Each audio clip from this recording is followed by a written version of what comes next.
కోవడానికి ఆసక్తి కలిగి ఉండగా మా జీవానికి, మా బ్రతుక్కి, మా ఆత్మకి ఉపయోగకరమైన మాటలను మాకు తెలియజేయమని, అలాగే చెబుతున్న వారిని మరుగుపరిచి మీ మాటల యొక్క ప్రాధాన్యతకు గుర్తిరిగి మరి మిమ్మును కనుపరుచుకోమని, అలాగే నేర్చుకుంటున్న మాకు సమయోచిత జ్ఞానాన్ని ప్రసాదించమని యేసుక్రీస్తు వారి పరిశుద్ధ నామంలో ఈ ప్రార్థన అడిగి వేడుకుంటున్నాను తండ్రి, ఆమేన్. అందరికీ యేసుక్రీస్తు నామంలో శుభాభివందనాలండి.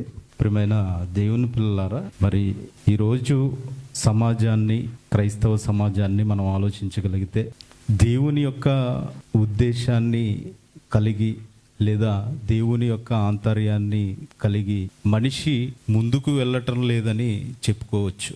అయితే దేవుని యొక్క ఉద్దేశాన్ని, దేవుని యొక్క మరి ఆంతర్యాన్ని ఎరిగిన వారు ఎవరైనా ఉన్నారా అని ఆలోచించగలిగితే అది ఒకే ఒక వ్యక్తి కనిపిస్తారంటే ఎవరు అని మనం ఆలోచించగలిగితే ప్రభు అయిన యేసుక్రీస్తు వారు మాత్రమే.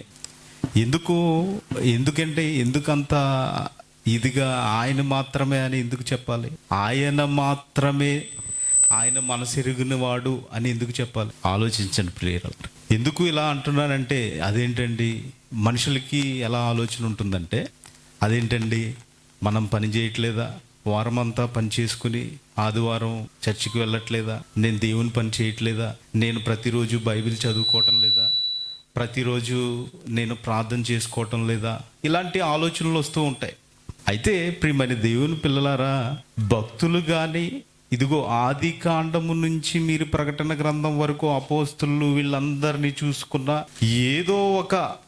ఏదో ఒక పనిలో నిమగ్నమయ్యే దేవునిలోకి వచ్చారు. అవునా కదా? అంతేనండి. ఏదో ఒక పనిలో నిమగ్నమయ్యి లేదా ఇదివరకు పాప జీవితాన్ని గడుపుతూ దేవునిలోకి వచ్చారు తప్ప చిన్ననాటి నుంచి దేవుని కోసం బ్రతికిన వారు ఎవరున్నారంటే, చిన్ననాటి నుంచి దేవుని ఒకవేళ బ్రతికినా పెద్ద అయిన తర్వాత మళ్ళీ తప్పిపోయిన వారిని కూడా చూసాం బైబిల్లో. అందుకనే దేవుని యొక్క ఆంతర్యాన్ని కానీ ఉద్దేశాన్ని కానీ ఎరిగిన వాడు ఎవరంటే యేసుక్రీస్తు వారు. ఆయన తప్ప మరెవరూ లేరు. అయితే ఆయనలా బ్రతకాలనుకోవడం మనకి ఉండవలసిన భక్తి, మనకు ఉండవలసిన ఆసక్తి, వీటిని మనం చూసుకుని ముందుకు వెళ్ళగలిగితే ఆయన తండ్రి దగ్గర నేర్చుకున్నారండి. తండ్రి దగ్గర నేర్చుకున్నారు. ఎలా నేర్చుకున్నారు అని మనం ఆలోచించగలిగితే చాలా ఆసక్తి కలిగి నేర్చుకున్నారండి. యోహాను సువార్త 8వ అధ్యాయము 28వ వచనాన్ని ఒకసారి చదివి వినిపించండి. కావున యేసు, మీరు మనుష్య కుమారుని పైకెత్తునప్పుడు నేనే ఆయననియు నా అంతట నేనే ఏమీ చేయక తండ్రి నాకు నేర్పినట్టు ఈ సంగతులు యేసుక్రీస్తు వారు చెప్పేస్తున్నారండి. ఏమని?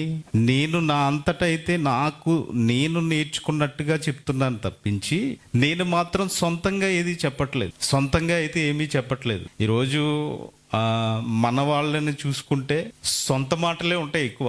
యేసుక్రీస్తు వారైతే అలా చెప్పట్లేదండి. సొంత ఆలోచనలు ఏమీ చేయట్లేదు, సొంతంగా ఏమీ మాట్లాడటం లేదు. ఎలా మాట్లాడుతున్నారంట, ఎలా చెప్తున్నారంట? తండ్రి నాకు నేర్పినట్టు ఈ సంగతులు మాట్లాడుచున్నాననియు మీరు గ్రహించెదరు. ఎప్పుడు? ఆయన భూమి మీద ఉన్నప్పుడు కాదండి. ఎప్పుడు గ్రహిస్తారంట? అక్కడ ఉన్నవారు, నేను ఆరోహణమై వెళ్ళిపోతాను కదా తండ్రి దగ్గరికి, అప్పుడు గ్రహిస్తారని చెప్తున్నారు.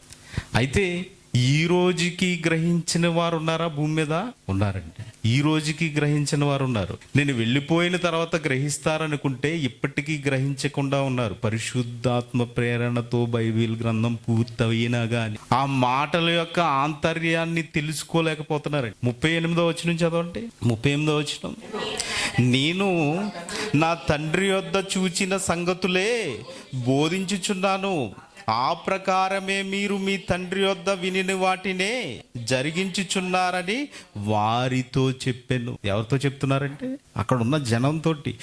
నా తండ్రి అని మాట్లాడుతూ నేను నా తండ్రి దగ్గర నేర్చుకున్నవి మాత్రమే చెబుతున్నాను, నా సొంత మాటలు ఏవి చెప్పట్లేదు. ఎవరు మాట్లాడుతున్నారండి? మనం నమ్ముకున్న యేసుక్రీస్తు వారు, మనం కొనియాడుతున్న యేసుక్రీస్తు వారు. మరి యేసుక్రీస్తు వారే స్వయంగా మాట్లాడుతున్నా, యేసుక్రీస్తు వారే స్వయంగా చెబుతున్నా, యేసుక్రీస్తు వారిని నమ్ముకున్నామంటూ, యేసుక్రీస్తు వారిని విశ్వసిస్తున్నామంటూ, యేసే నా దేవుడంటూ, యేసే నా బలం అంటూ, మరి యేసుక్రీస్తు వారు చెప్పిన మాటలను ఎందుకు పట్టించుకోవటం లేదు? ఆలోచించండి ప్రియులారా. ఎందుకు పట్టించుకోకుండా ఈ జనం ఉంటున్నారంటే, వాళ్ళకి మనిషి ఇదిగో సొంత ఆలోచనలోకి వెళ్ళిపోయారండి. మనిషి ఎప్పుడు ఎలా ఆలోచిస్తాడు? సొంతంగానే దేవుని మీద ఆధారపడ్డాను అంటాడు, కానీ ఎవరి మీద ఆధారపడతాడంటే? అవునా కదా?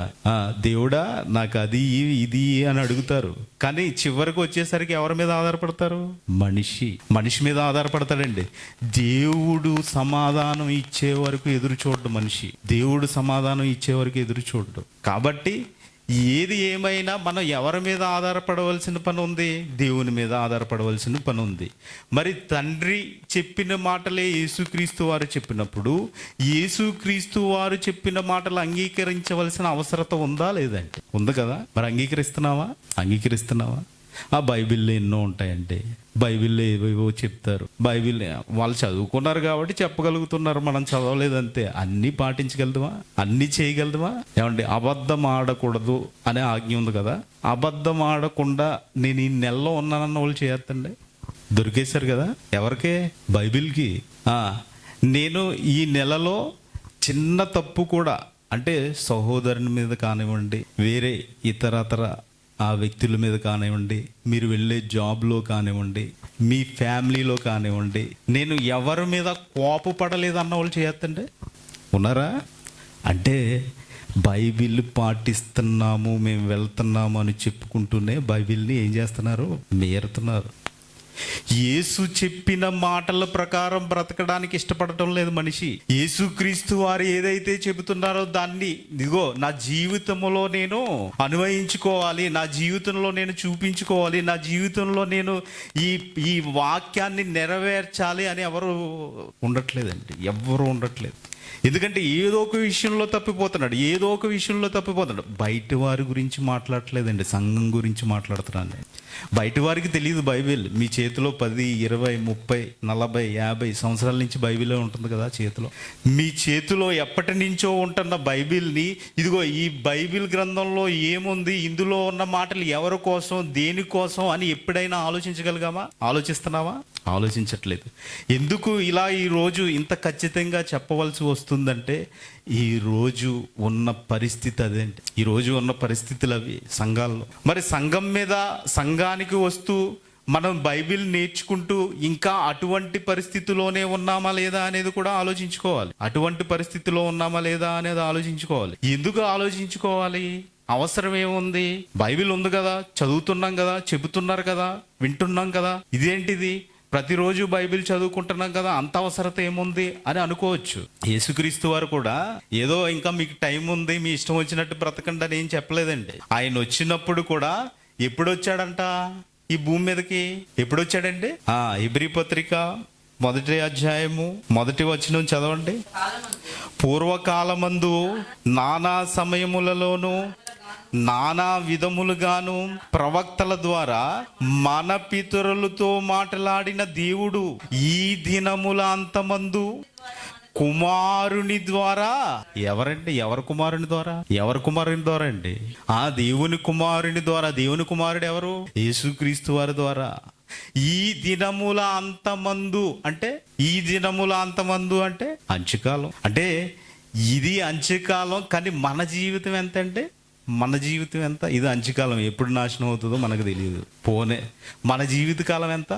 60, 70, 100, 50? మీరు ఏమైనా గ్యారంటీ ఇవ్వగలుగుతారా? ఆవిరి వంటిది అంటారు కొత్తలో. ఇంతలో కనబడి అంతలో మాయమయ్యే ఆవిరి వంటిది. ఈ ఆవిరి వంటి జీవితంలో కనీసం ఇదిగో నేను కోపపడకూడదు అనే ఆజ్ఞ పాటించలేకపోతున్నావా? నేను అబద్ధం ఆడకూడదు అనే ఆజ్ఞ పాటించలేకపోతున్నావా? ఇదిగో పరిశుద్ధాత్మని దుఃఖపరుస్తున్నావా? ఆలోచించండి. ఎందుకంటే మీరు ఎప్పుడైతే బాప్తిస్మము తీసుకున్నారో అప్పుడే మీకు ఎవరిని వరంగా ఇచ్చారు? పరిశుద్ధాత్మను వరంగా ఇచ్చారు. తండ్రి అయిన దేవుడు ప్రేమతో మీరేం అడగలేదండి. నేను తండ్రి నీ పరిశుద్ధాత్మ నాకు ఇయ్యి అని మీరేం అడగలేదు. మీరు ఏది అడగలేదు. నాకు పలానాది కావాలి, నాకు నిత్య జీవం కావాలి అని ఎవరైనా అడిగారంటే ఇక్కడ ఉన్నవాళ్ళు? పోనే నిత్య జీవం ఉన్నదని తెలుసా మీకు? ఎప్పుడు? బైబిల్ వచ్చిన తర్వాత.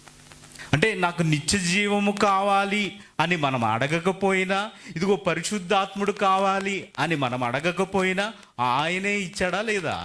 ఆయనే ఇచ్చాడా లేదా? చూస్తారా? వాగ్దానం అంటే ఇది వాగ్దానం అంట.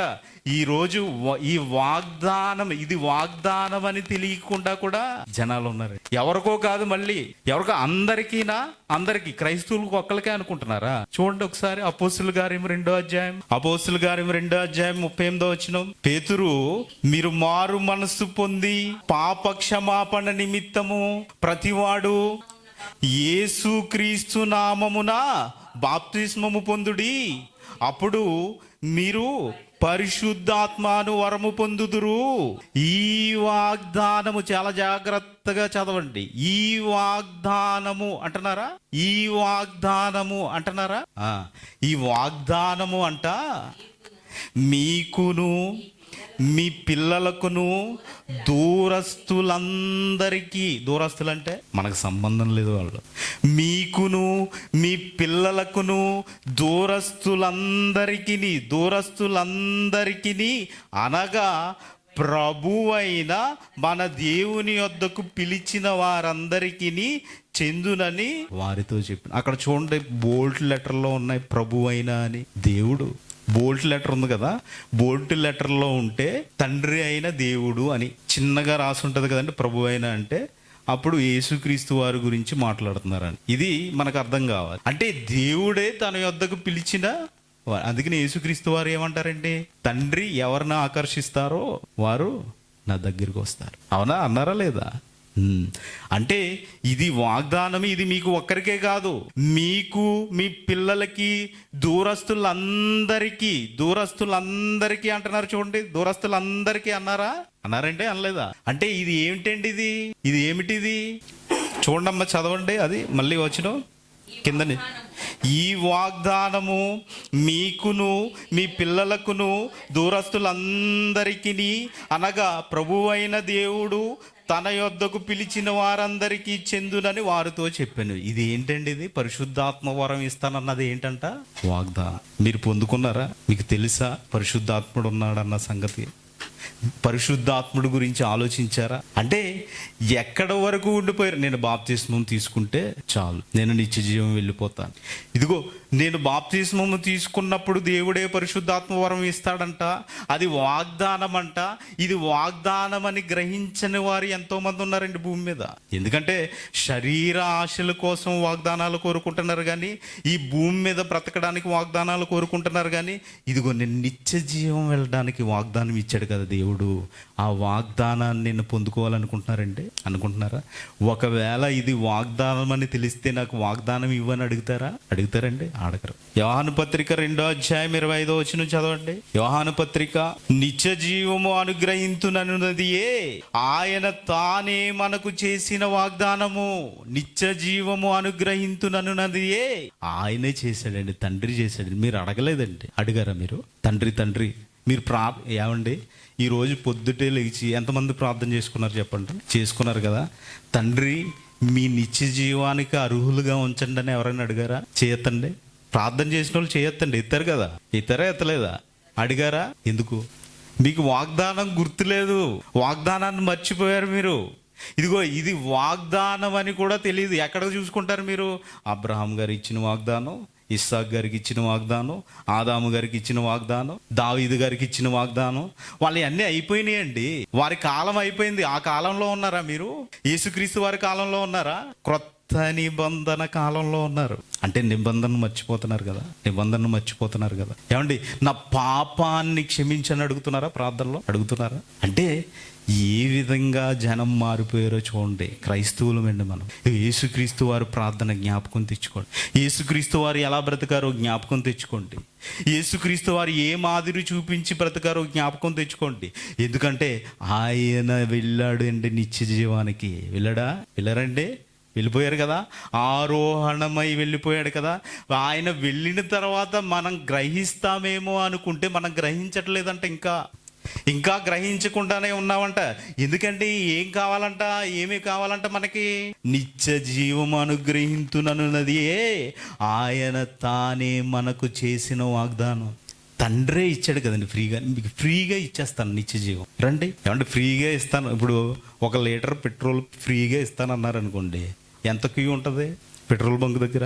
ఈరోజు జనవరి 26 కదా, పలానా జగద్గిరిగుట్టలో బస్ స్టాండ్ దగ్గర ఫ్రీగా బిర్యానీ పెడుతున్నాను అన్నారు అనుకుంటే ఎంత క్యూ ఉంటుంది అక్కడ, అవునా కదా? అంటే ఎందుకు ఈ మాట అంటున్నానంటే ఎప్పుడో చెప్పేశాడు. ఇదిగో బైబిల్ గ్రంథంలో రాయించేశాడు, నీకు వాగ్దానం ఏంటిది?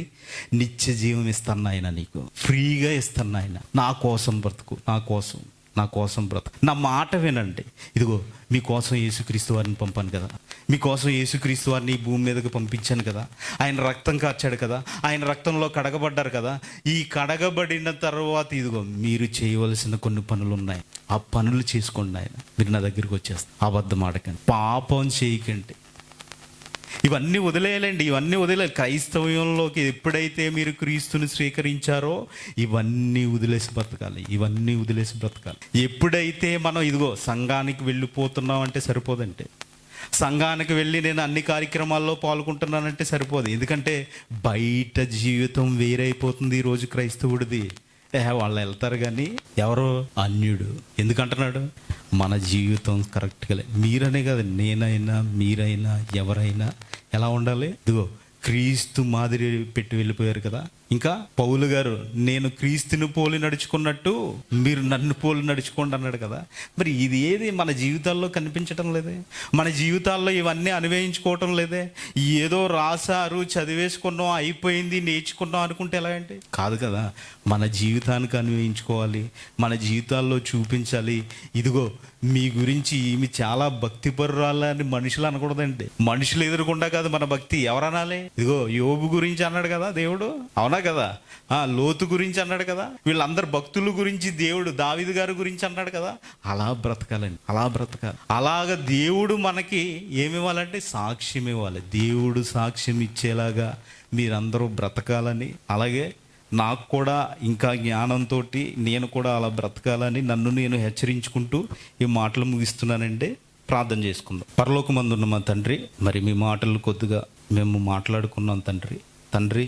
విన్న మాటలను విడిచిపెట్టకుండా మీరు ఇస్తానన్న వాగ్దానానికి లోబడి నిత్య జీవం చేరుకోవడానికి మా అందరికీ అవకాశం ఇస్తారని, మరి అలా బ్రతకడానికి మంచి తెలివిని, జ్ఞానాన్ని ప్రసాదిస్తారని కోరుకుంటూ యేసుక్రీస్తు వారి పరిశుద్ధ నామంలో ఈ ప్రార్థన అడిగి వేడుకుంటున్నాను తండ్రి.